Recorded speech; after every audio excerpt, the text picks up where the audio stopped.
তো এটা গোমুখ তপবন ট্রেকের দ্বিতীয় দিন। আজকে সকালে আমরা শুরু করেছিলাম ভোজবাসা থেকে।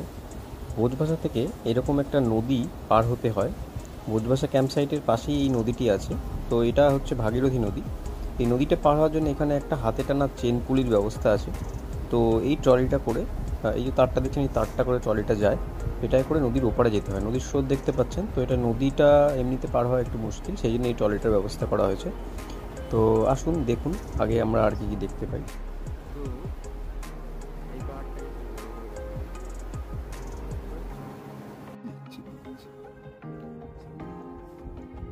ये तो आ गया। ये तो ये से भाई आराम से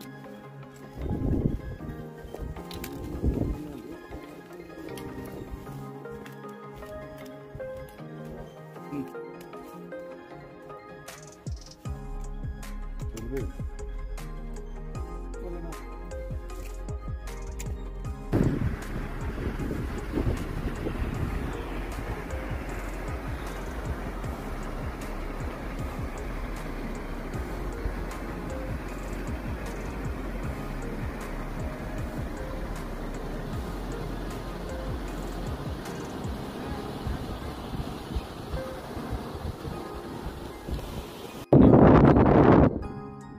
তপবনে আসলে আপনারা দেখতে পাবেন।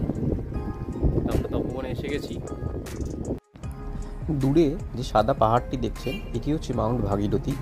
ভাগীরথী 1-2 পিক দেখা যাচ্ছে, যেটা ক্লাইম্বও করা যায়। এর পাশে আছে মাউন্ট শিবলিং। মাউন্ট শিবলিঙ্গের ঠিক পেছনেই আছে মাউন্ট মেরু। আর এই পাহাড়টির নাম হচ্ছে সুদর্শন। খুব সুন্দর শোভা। তপবনে এসে গেলে এই সুন্দর দৃশ্যটি আপনি দেখতে পাবেন। এবং দূরে এখানেই ক্যাম্প সাইটগুলি করা হয়। তো এখানে টেন্টের মধ্যে থাকার ব্যবস্থা করা হয়। যে দূরে দেখছেন ওখানে টেন্টগুলি খাটানো হয়েছে। আমরা ওই টেন্টেই আজকে রাত্রিটা থাকবো। ধন্যবাদ।